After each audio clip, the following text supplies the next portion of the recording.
Assalamualaikum warahmatullahi wabarakatuh.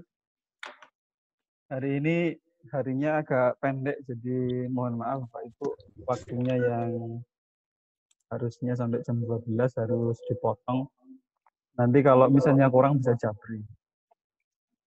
Dan saya lihat dari ini pesertanya luar biasa, tidak hanya saya kemarin ekspektasinya pesertanya itu eh, sekitar di bawah usia 24. Jadi memang buku ini ditujukan untuk khususnya itu untuk mahasiswa dan juga anak-anak SMA. Tapi tidak menutup kemungkinan karena untuk exchange program-program exchange itu untuk yang senior leaders itu usianya sekitar 35 sampai 40 bisa dapat exchange. Jadi tidak hanya terbatas anak SMA, mahasiswa, tetapi untuk profesional ataupun staf di perusahaan juga bisa dapat exchange. Berarti saya Istilahnya enggak masuk saya itu. seperti Wak Wiji Suwarno pernah juga dapat ke India waktu itu 3 bulan kalau tidak salah. Jadi jalan-jalan 3 bulan sekalian liburan sekalian belajar dan dibayar lagi karena istilahnya belajar di India waktu itu 3 bulan dan tetap masih gaji. Artinya walaupun khusus program exchange ini untuk yang muda-muda, untuk yang senior sebetulnya juga kalau misalnya memang menginginkan, itu juga bisa daftar ke sana. Nah, Bapak Ibu dan teman-teman yang saya hormati, buku ini buku saya yang kesekian, yang biasanya saya bahas mengenai beasiswa degree sebetulnya. Jadi yang SMA mau ke S1 nyari beasiswa, kemudian yang S1 mau ke S2 nyari beasiswa, yang S2 mau ke S3 nyari beasiswa, itu pokok bahasan saya yang kemarin. Yang kemudian kita membuat training-training di tiap-tiap kota di Indonesia. Tapi dari sekian training itu kemudian saya melihat banyak yang tidak siap sebetulnya dan membutuhkan waktu yang cukup panjang untuk melakukan persiapan. Makanya kemudian ada pemikiran apakah bisa saya menyiapkan anak-anak muda itu yang selepas SMA atau masih kuliah itu lebih awal. Makanya kemudian kita memberikan drill, memberikan latihan untuk mereka mau mendaftar exchange. Nah, kenapa exchange? Harapannya saat mereka SMA dari kelas 1 itu sudah mulai bisa mendaftar exchange. Misal nanti setelah SMA ingin S1 nyari beasiswa, itu mereka sudah cukup banyak latihan selama 3 tahun itu.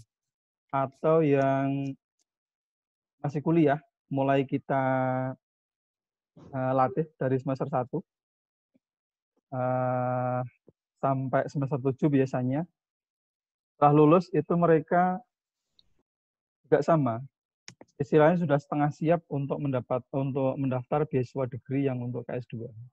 Dibanding mereka lulus kemudian baru persiapan, kemudian untuk cari koneksi susah, mau ke kampus, mau konsultasi mereka juga harus dari rumah, pulang pergi tentunya itu memakan banyak waktu. Makanya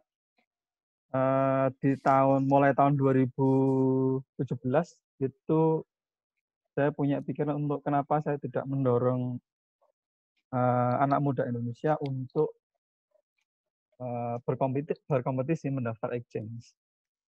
Nah, cuman saya kan tidak bisa kemudian langsung membuat program. Makanya kemudian di IAIN Salatiga ini kita uji cobakan dari 2017 sampai dengan sekarang. Dan kenapa kita bukukan? Karena tentunya kita kalau ngomong anak muda Indonesia, itu tentu kita tidak bisa membantu satu persatu. Nah, makanya kemudian kita coba buatkan bukunya, kemudian kalau mereka mau belajar, itu kita bisa ngasih arahan dari buku. Kalau dari tahun 2010, saya biasanya nulis blog tentang beasiswa. Dan itu saya pakai, misalnya ada yang tanya, kemudian ada yang butuh informasi, itu saya tidak repot menjawab satu persatu. Dan hari ini juga sama, saat saya pikir sistemnya sudah bagus, kemudian kita pengen uji cobakan yang lebih luas, tentunya kita tidak bisa kemudian membantu secara personal satu persatu. Makanya kemudian kita buat bukunya. Nah, bagi Bapak Ibu yang hadir hari ini, yang mengajar misalnya di SMA atau di kampus, dan hari ini mendengarkan, mungkin juga bisa jadi sumber motivasi dan informasi kepada mahasiswa. Nah, harapannya semakin banyak nanti yang dapat exchange, kemudian nanti semakin banyak yang siap untuk pendidikan lebih lanjut, harapannya adalah Indonesia nanti semakin maju. Oke, Bapak Ibu.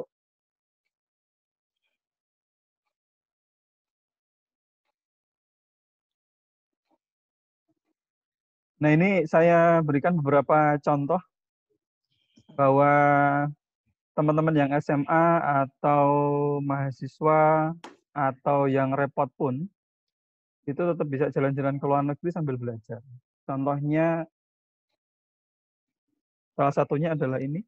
Ini biasanya kita singkat dengan AFMAM atau Asian Foundation Model Asian Meeting. Jadi, kalau terpilih itu satu tim bisa belajar langsung kalau tahun-tahun sebelumnya ke Singapura, di kantor pusat ASEAN di Singapura, untuk simulasi sidang ASEAN. Nah, ini kebetulan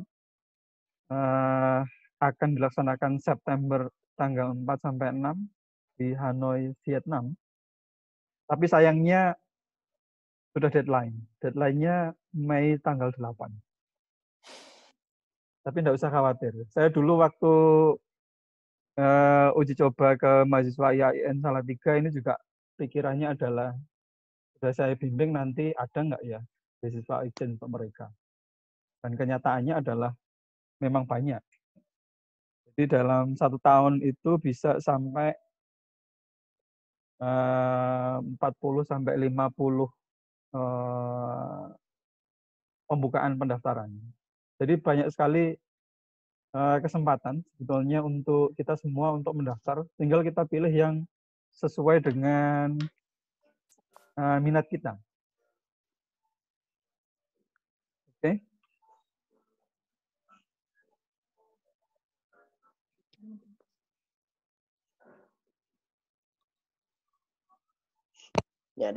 Dan ini contoh yang lain. Contoh yang lain adalah sushi. Nah, ini masih buka sampai tanggal 9 Juli. Jadi bagi mahasiswa Bapak Ibu yang memenuhi kriteria bisa mendaftar di program ini, masih panjang tanggalnya. Terutama untuk yang new applicants. Jadi kalau dapat bisa belajar di Amerika selama 5 minggu. Tiket dibayari, kemudian akomodasi dibayari, makan dan lain sebagainya dibayari, dan terutama adalah pengalaman internasional untuk mahasiswa. Kemudian ini saya berikan contoh yang untuk SMA. Sudah jalan puluhan tahun Bapak Ibu dan teman-teman semua. Ini kita sebut AFS, Intercultural Programs. Dan requirement-nya adalah khusus untuk teman-teman yang masih kelas 1 SMA, SMK atau MA. Artinya untuk program exchange itu saya berani bilang bahwa dimulai dari kelas 1 SMA. Makanya mulai tahun ini saya fokus untuk memberikan training tidak hanya yang alumni dari kampus, tapi juga yang SMA sederajat dan yang kuliah, tapi khusus untuk yang program-program seperti ini. Nah, kebetulan yang saya contohkan ini yang untuk luar negeri, tentunya yang dalam negeri masih banyak lagi program-program. Nah, ini kebetulan juga masih buka, cuman tanggalnya belum diumumkan. Biasanya sekitar bulan Agustus untuk program AFS ini. Nah, kalau putra-putri Bapak Ibu dapat program AFS ini, nanti akan belajar di Amerika selama 1 tahun. Jadi nanti SMA-nya nambah jadi 4 tahun. Tidak 3 tahun, tapi 1 tahun. Karena kalau boleh di, apa namanya ya, model switch, tapi sampai saat ini belum bisa. Jadi tetap akan di sana 1 tahun, kemudian balik lagi ke sini untuk belajar di. Jadi kalau kita lihat pengumumannya akan will be announced soon. Jadi biasanya sih bulan-bulan Agustus, nanti kita lihat di bulan-bulan tersebut.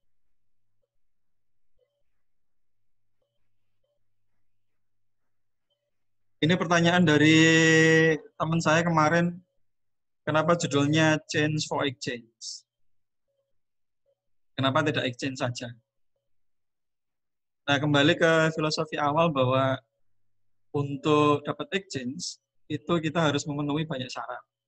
Dan hari ini kita akan bagikan syarat apa saja yang perlu dipersiapkan. Makanya kemudian kata change itu kita taruh di depan.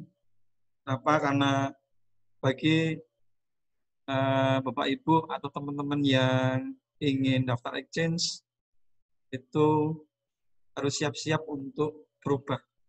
Karena kita harus memenuhi syarat-syarat yang diberikan.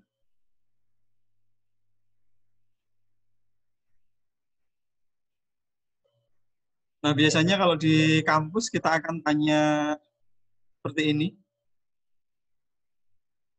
Karena kita butuh semangat. Jadi kalau saya lihat dari sekian training yang saya berikan di keliling Indonesia itu, dan saya percaya dari dulu bahwa setiap orang kita, terutama yang Indonesia, itu orangnya orang pintar, tapi biasanya mereka kurangnya di motivasi. Makanya kemudian di awal kita selalu dorong untuk yang motivasi dan berafirmasi.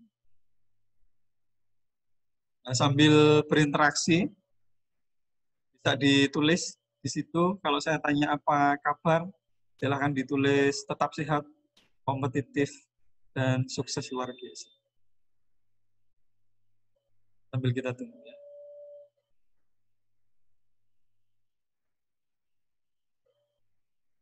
Dan yang kedua adalah siapa kita? Kita Indonesia. Dan saya yakin bahwa Indonesia bisa. Kita pasti bisa. Jadi bangsa yang besar. Kenapa? Karena kita punya jumlah penduduk yang banyak. Kita punya orang-orang yang baik. Dan kita butuh motivasi yang besar.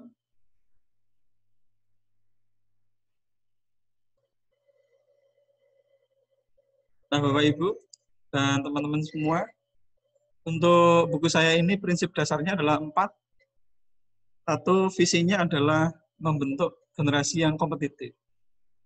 Jadi visinya bukan Anda mendapatkan exchange, tetapi adalah kita mengajak untuk yang lebih besar, yaitu mengajak Anda untuk jadi orang-orang yang kompetitif, orang-orang yang punya kemampuan yang tinggi.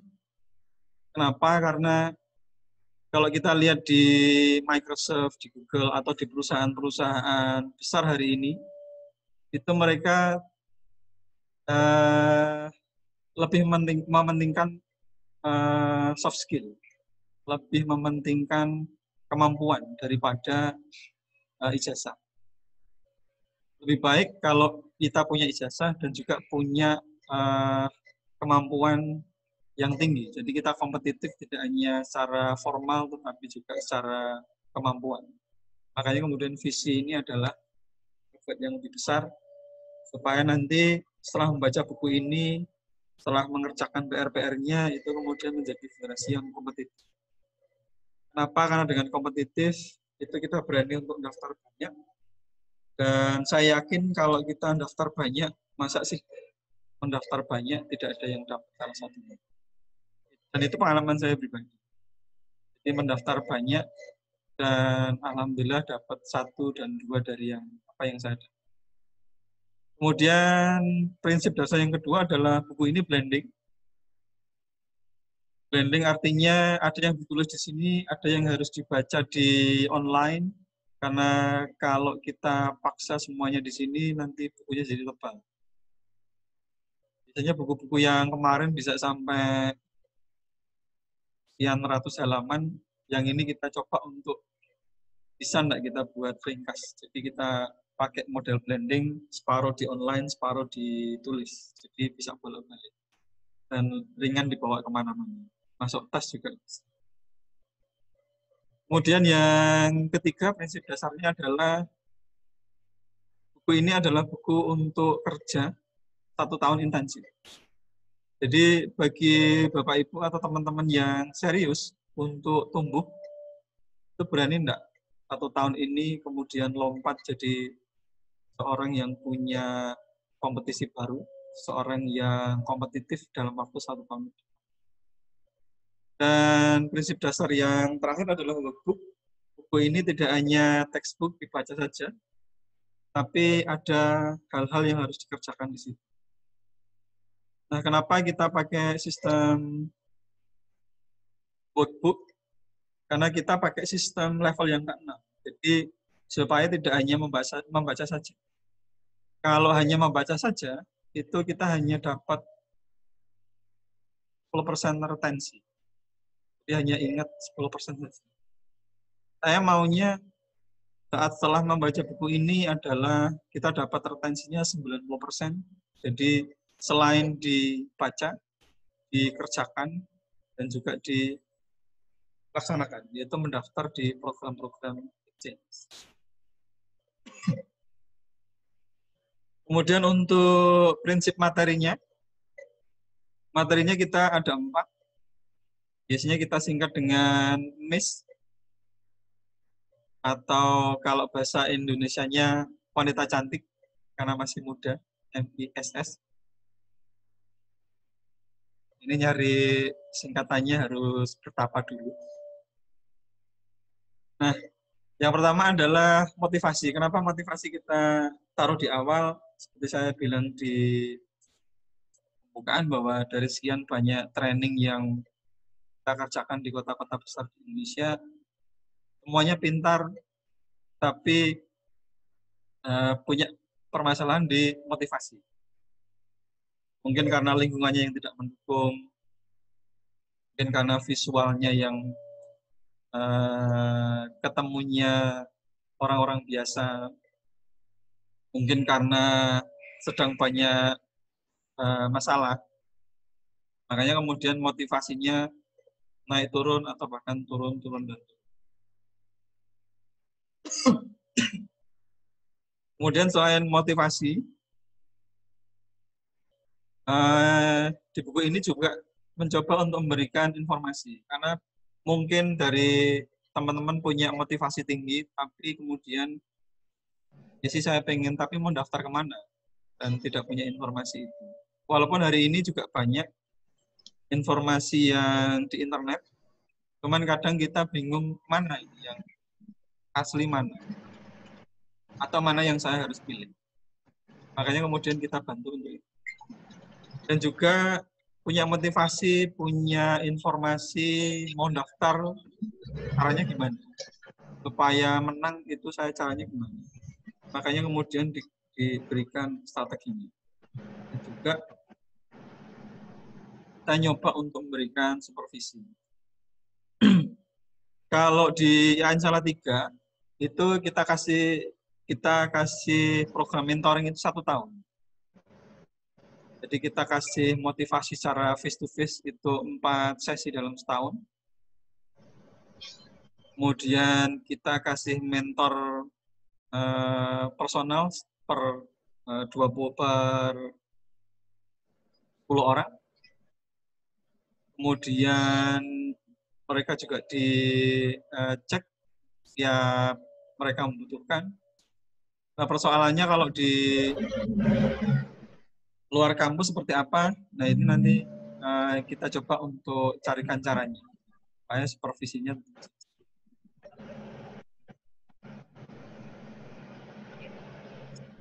Nah, yang pertama adalah motivasi. Ini kita kasih kuis dulu. Kita kasih kuis. Bisa ditulis di grup chat supaya kita tidak bosan sambil berinteraksi. Kita ingin lihat antara harapan dan kenyataan. Dan setelah ini kita akan lihat apakah teman-teman termasuk yang punya motivasi tinggi atau yang membutuhkan motivasi.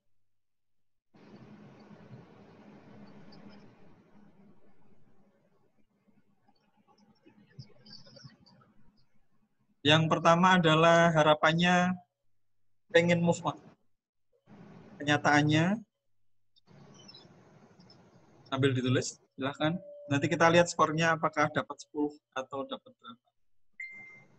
Kemudian harapannya ingin rajin belajar. Kenyataannya,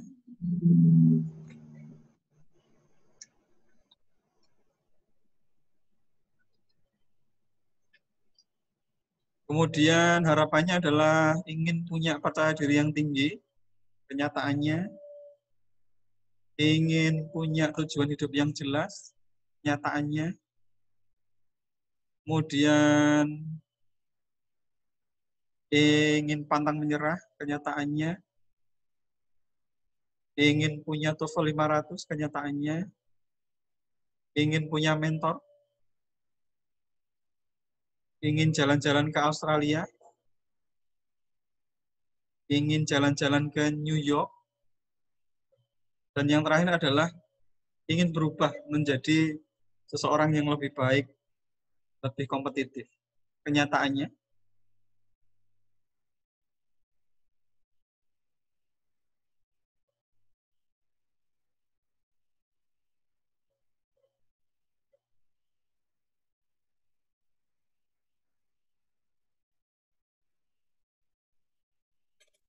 nah kalau sudah kita akan lihat skornya.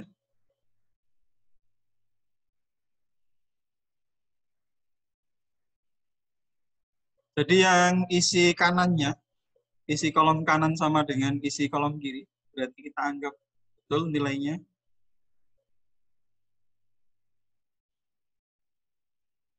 Nah ini skornya untuk 0 sampai 5 sangat butuh motivasi, 6 sampai 8 cukup, dan 9 sampai 10 selamat karena Bapak Ibu dan teman-teman semua memiliki motivasi yang tinggi.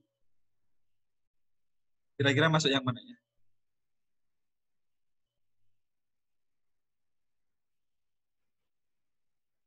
Nah, semoga masuk angka yang 9 dan 10.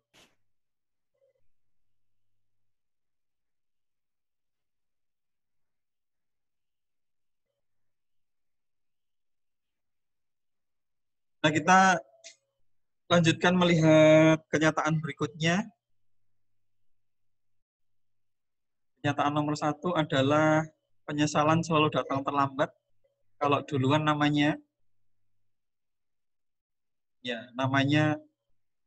daftaran atau namanya uang muka.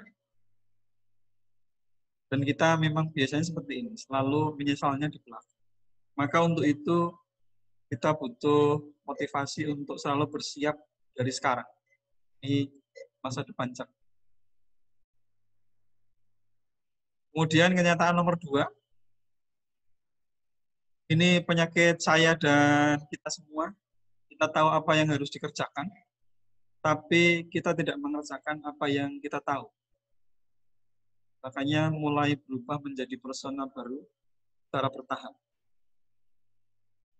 Umumnya kita memang pengen jadi hebat, pengen mencapai apa yang kita inginkan segera. Memang penyakit kita itu pengennya segera, pengennya cepat, pengennya banyak. Padahal kadang kita harus bertahan. Nah, untuk itu, untuk bisa bertahap, mungkin kita bisa mulai dari dipaksa, terpaksa, kemudian terbiasa, kemudian bisa. Dan itu harus kita kejar. Kemudian kenyataan yang ketiga adalah tentang konsep bersiap-siap. Failing to prepare is preparing to fail. Jadi kita sering tidak bersiap diri, makanya kemudian kita gagal. Makanya saya selalu bilang bahwa di kamus saya tidak ada kata gagal, adanya hanya belajar atau sukses. Dan belajar itu bagian dari siap-siap. Maka kita fokus saja pada persiapan yang matang, kemudian nanti hasilnya apakah dapat yang kita inginkan atau dapat yang lain, atau nanti ditunda, saya yakin kita dapat, selama kita memiliki persiapan yang matang.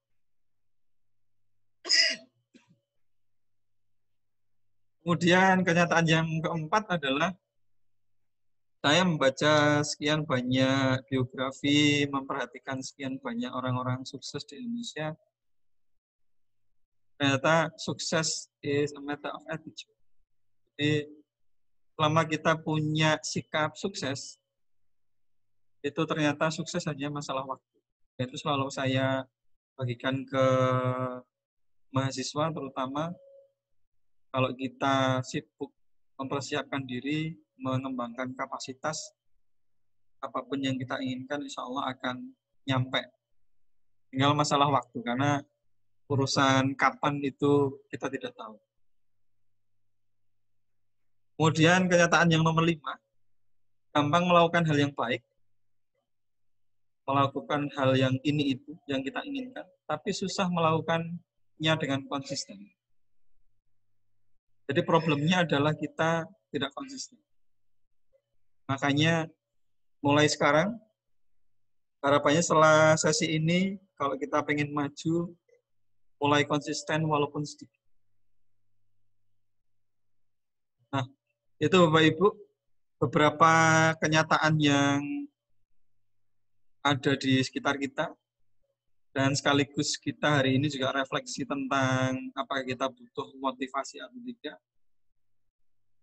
Supaya nanti setelah sesi ini kita bisa melakukan evaluasi diri. Karena yang paling susah memang melihat diri kita sendiri. Kalau melihat orang lain itu gampang, tapi kalau melihat diri kita sendiri, kita jarang untuk bisa melihat kekurangan-kekurangan kita. Nah, setelah sesi ini harapannya Bapak Ibu, teman-teman semua berani untuk sekian banyak hal ini. Setelah membaca buku itu harapannya berani untuk satu, berubah, tentunya menjadi persona yang lebih baik, berani untuk pede, berani untuk berjanji dan berkomitmen. Karena kalau kita mau sih, semua orang mau sukses, mau dapat exchange, mau jalan-jalan ke luar negeri, mau dapat penghargaan, tapi komitmen. Kemudian mau belajar untuk sukses. Yang ada adalah belajar atau sukses. Kalau gagal, saya pikir itu bagian dari belajar. Selama kita mengevaluasi diri, mengambil banyak manfaat, itu bagian dari. Saya yakin sukses hanya masalah waktu. Kemudian berani menetapkan impian. Jadi bukan berarti latar belakang kita yang serba kurang, kemudian kita tidak berani untuk menetapkan impian yang tinggi. Kalau boleh sharing, ibu saya tidak lulus SD. Kemudian bapak saya kerjanya serabutan. Di tukang batu sampai rosok, tukang sampah. dan masih dikerjakan sampai sekarang. Dan itu tidak menghalangi saya untuk punya impian-impian yang besar. Dan saya yakin karena impian itu gratis, maka ini hak semua orang untuk menetapkan impian itu dan mencapai impian itu apapun latar belakang kita. Selain impian, kita juga harus berani menetapkan prioritas. Kenapa kita harus punya prioritas? Karena kalau ngomong impian, saya yakin kita akan menulis satu buku penuh tentang impian-impian yang ingin kita capai. Tapi tentunya tidak bisa kita capai semuanya hari ini. Kita mungkin bisa capai 1-2 hari ini, makanya kita perlu menetapkan prioritas. Kenapa prioritas penting? Karena kita punya sumber daya yang terbatas, tenaga yang terbatas, waktu yang terbatas, uang yang terbatas, jaringan yang terbatas. Makanya kemudian kita membuat prioritas. Terus 1 tahun ke depan, berani enggak kita untuk membuat dan mengerjakan resolusi harian? Saya kalau membaca bukunya Pak Habibie misalnya, itu beliau tahu apa yang akan dikerjakan jangka panjang, kemudian tahu apa yang diprioritaskan, kemudian apa yang dikerjakan setiap hari untuk mencapai prioritas itu ternyata ada. Mungkin nanti bisa dibaca di biografinya Pak Habibie. Jadi ternyata orang-orang sukses mengerjakan resolusi hari ini dan tertib. Kemudian yang selanjutnya adalah berani juga untuk mengevaluasi kinerja setiap bulan. Jadi itu yang kita lupa. Makanya kenapa kita kadang semangat, kadang tidak. Itu mungkin karena kita tidak melakukan evaluasi kerja. Jadi apa yang sudah dicapai, apa yang harus dirayakan, itu kita perlu lakukan yang namanya evaluasi. Dan juga setelah sesi ini, harapannya adalah kita berani untuk mengafirmasi impian-impian kita yang dan juga melakukan visualisasi impian-impian kita. Jadi impiannya tidak hanya ditulis, tidak hanya diingat, tapi juga dibuat visual. Nah, banyak ternyata yang harus kita kerjakan. Yang kemarin kurang berarti kita akan tambahi. Yang kemarin belum ada berarti kita harus mulai. Itu harapannya dari prinsip materi dari buku ini. Jadi kita berani untuk berubah sampai dengan visualisasi impian-impian kita. Oke Bapak Ibu dan teman-teman semua. Untuk prinsip materi kita yang kedua adalah informasi. Jadi buku ini juga mencoba untuk memberikan informasi. Saya sudah mengerjakan blog tentang beasiswa itu dari 2010. Jadi kalau saya daftar beasiswa, kemudian saya tulis di situ. Pengalaman saya tulis di situ. Dan memang visinya tidak hanya beasiswa degree, tapi juga beasiswa tentang exchange. Baik untuk siswa, mahasiswa, untuk staff, untuk profesional. Dan memang baru terwujud setelah 2017, karena memang baru fokus di situ. Dan hari ini coba kita bagi. Nah, untuk di IAIN Salatiga, itu untuk informasi beasiswa, itu kita buatkan grup. Sementara ini grup yang paling populer itu WA, dan kita buatkan grup WA di situ, anggotanya sekitar ada 2 grup hari ini, 250 masing-masing, ada 500 orang yang di sana modelnya adalah feeding. Jadi setiap orang yang punya informasi kemudian di-share di situ, yang punya informasi di-share di situ. Kalau 1 orang share 1 informasi saja dalam 1 tahun, itu kita punya 250 informasi pendaftaran. Luar biasa banyak. Kalau 2 grup berarti kita punya informasi pendaftaran itu 500 exchange. Tentunya itu potensi yang luar biasa. Nah, mulai dari Juni ini kita mau coba buat yang lebih besar. Jadi kita mau uji cobakan untuk buat grup yang pakai Facebook yang anggotanya unlimited. Jadi nanti setiap orang diharapkan nanti bisa share minimal satu program exchange di sana. Kalau anggotanya 100, tentunya akan ada 100 informasi exchange dalam 1 tahun ke depan. Kalau anggotanya 1000, tentunya akan ada 1000 informasi exchange dalam 1 tahun ke depan. Potensinya sangat-sangat besar. Kemudian yang kedua, untuk link yang kedua, itu adalah saya biasanya info-info yang di-share ke teman-teman itu kemudian kita akan pilih. Kenapa kita pilih? Karena ada program-program yang dia sifatnya temporer atau program-program yang sifatnya tahunan. Jadi untuk program-program yang sifatnya tahunan, kita akan bukukan di link yang ini. Maksudnya apa? Bagi yang serius, nanti jika ingin mendaftar tahun depan, tahun ini bisa siap-siap terlebih dahulu. Itu untuk terkait informasi exchange. Nah, dari 2017 ke sini, 2020, ternyata untuk program bimbingan exchange dengan pergeseran visi, yaitu untuk membentuk generasi yang kompetitif, itu ternyata kita punya list. Tidak hanya program exchange saja, tapi kita bisa ketemu detailnya. Di setiap program yang di-share itu kita kemudian kita berikan label dan kita ketemu 16 item ini. Harapannya dengan mendaftar program-program model ini, Bapak Ibu yang staf profesional, kemudian yang masih kuliah, kemudian yang masih SMA graduate, itu betul-betul jadi generasi yang kompetitif dengan banyak pilihan program yang disukai. Mulai dari exchange, mulai dari international conference, karena banyak mahasiswa juga yang ingin nyoba international conference, dapat fasilitas gratis ke luar negeri atau ke negara tetangga sambil presentasi pemikiran-pemikiran mereka.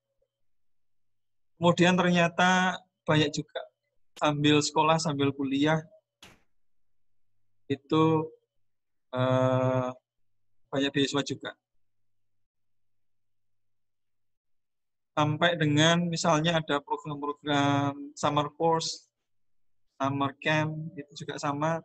Walaupun kadang di Indonesia, tapi dengan peserta internasional, harapannya mereka betul-betul dapat nuansa internasional dari acara-acara. Nah ini Bapak Ibu dan teman-teman semua, bahwa kalau kita ngomong exchange, tidak hanya single exchange saja, tapi kita punya item yang sekian banyak. Harapannya dari grup yang kita bangun itu, feedingnya mereka bisa berkontribusi informasinya terkait 16 hal ini, dan betul-betul nanti kita bisa banyak mendaftar dan berkompetisi. Salah satunya insya Allah saya yakin bisa dapat. Kita jadi orang-orang yang punya pengalaman internasional, punya link internasional, kemudian bisa jalan-jalan, dapat banyak hal. Kemudian prinsip materi kita yang ketiga adalah strategi. Strategi ini terkait persiapan. Bagi yang masih punya PR, berarti nanti silahkan mulai dikerjakan. Strategi ini kuncinya adalah kita aktif. Jadi kita aktif seperti apa? Aktif untuk nomor 1 misalnya membangun atau mengembangkan diri. Particulars ini tentang diri kita. Kemudian juga kita serius di pendidikan kita, di education. Yang SMA serius dengan sekolahnya, nilainya harus baik. Yang kuliah, IP-nya harus baik. Karena biasanya ada, walaupun banyak yang tidak mensyaratkan IP, tapi kadang ada juga yang mensyaratkan. Kemudian rajin ikut training. Kemudian kalau ada waktu luang itu bisa magang. Makanya kita sebut job history. Kemudian kalau misalnya di kampus ada kesempatan riset, bisa ikut riset. Sampai misalnya yang nomor 11, social work. Jadi selain sekolah, selain kuliah, selain profesional, itu kita biasanya lupa karena sibuk mungkin, lupa dengan yang namanya nomor 11, atau kerja sosial. Apapun Bapak Ibu dan teman-teman semua, kerja sosial itu bisa ngurusi apa ya, kalau di kampung itu misalnya remaja bisa ngurusi, kalau di kampus banyak organisasi, kalau di sekolah ada OSIS, ada pramuka dan lain sebagainya. Kenapa? Karena social work itu kalau untuk daftar program-program exchange, kalau kita mencantumkan itu nilai kita tinggi. Kemudian yang nomor 8 misalnya language skills.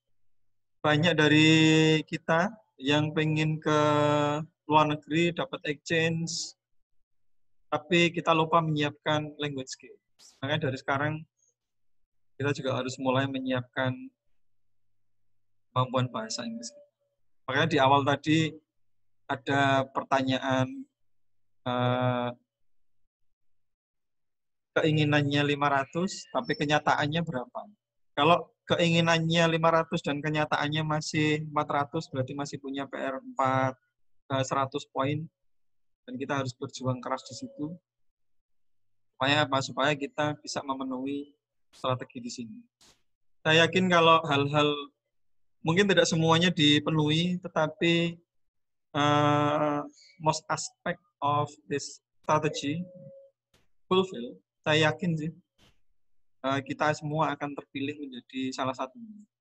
Kita bilang di awal bahwa dengan kita siap dari SMA atau kuliah, harapannya nanti kalau nyari beasiswa degree S1 atau S2 itu lebih gampang, karena memang persyaratannya 11-12. Yang untuk degree juga 11-12 seperti ini, cuman di level yang lebih tinggi. Kemudian yang keempat, ini yang mulai kita kerjakan untuk nasional. Yang nomor 4 adalah supervisinya. Kalau sudah punya motivasi tinggi, kemudian punya informasinya, kemudian tahu strateginya, terus gimana cara checking supaya dapat feedback. Karena banyak misalnya hal-hal yang kita terlewat, atau tulisan-tulisan kita yang mungkin kurang bisa menggali kemampuan kita. Contoh misalnya kemarin bimbing yang untuk program ke Amerika 9 bulan, itu juga sama, bahwa saya melihat banyak hal yang harusnya dia tampilkan, tapi dia sendiri tidak melihat itu dan tidak ditulis di aplikasi. Makanya kemudian kita sarankan untuk ditulis mengenai pengalaman-pengalaman yang sesungguhnya itu signifikan, tapi lupa tidak ditulis. Nah, untuk yang skala yang lebih besar, itu tentunya kita membutuhkan sistem untuk supervisi. Nah, kenapa supervisi ini penting? Kita lihat bahwa semua juara dunia punya mentor. Nah, kita yang juara tarkam, antar kampung, kalau tidak punya mentor, gimana caranya kita untuk bisa berkompetisi di level nasional internasional. Makanya kemudian kita butuh mentor, kita butuh supervisi. Jadi misalnya kalau kita lihat Indonesia lah, misalnya juara tinju, Chris John, itu sampai menyewa mentornya, pelatihnya dari Australia. Supaya apa? Supaya 10 kali bisa juara dunia. Nah, tentunya kita yang orang-orang biasa, yang kita masih punya banyak PR, itu kita tentu butuh mentor. Makanya saya bilang bahwa mentor itu penting. Kemudian yang kedua, salah satu syarat untuk sukses itu kita butuh mentor. Kita butuh guru. Tentunya masih banyak syarat yang lain. Syarat yang kita harus rajin, kita harus punya modal, kita harus macam-macam. Dan salah satunya adalah kita harus punya guru. Nah, bagi Bapak, Ibu, kemudian teman-teman yang tidak punya mentor, terus gimana? Ini bisa lompat ke yang nomor 5, bisa konsultasi ke kakak tingkat.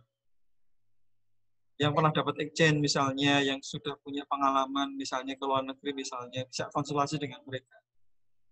Atau bisa konsultasi dengan wali kelas, atau kalau di kampus ada dosen pembimbing akademik. Jadi kita manfaatkan link yang kita punya. Nah, kalau kita nggak punya semuanya, pengen nambah misalnya, saya biasanya memberikan teknik 6 degrees separation. Separation itu maksudnya untuk nyari informasi, itu paling mentok kita akan tanya ke orang yang nomor 6.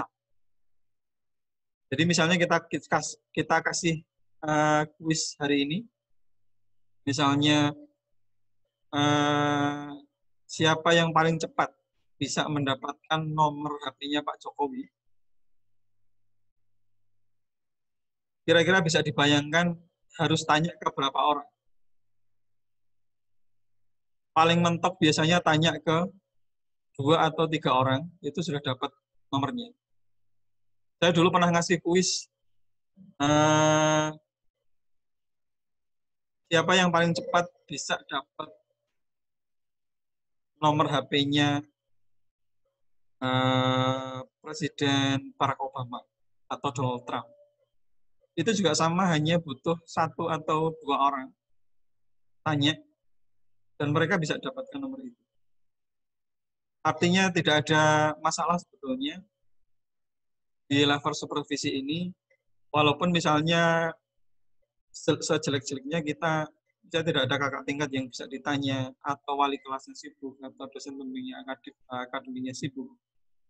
Kita masih punya teknik separation untuk dapat supervisi.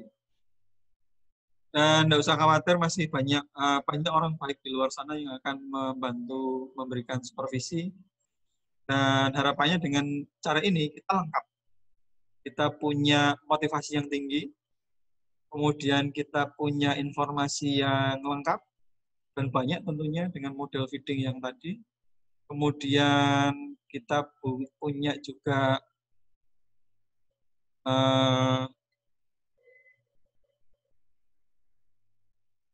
strategi yang sudah mulai kita kerjakan hari ini.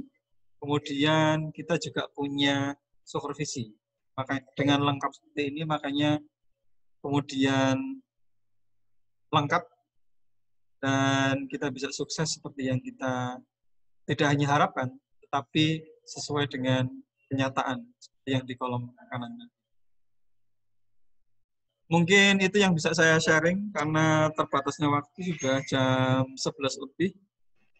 Saya kembalikan ke moderator. Mungkin setelah ini ada sesi tanya jawab, dipilih 1 atau 2 atau 3 saja. Nanti setengah jam 11.30 kita bisa selesai dan melaksanakan sholat Jumat bagi yang beragama Islam. Untuk waktu dan tempat, saya kembalikan ke Mas Raffi, moderator. Terima kasih. Wassalamualaikum warahmatullahi wabarakatuh.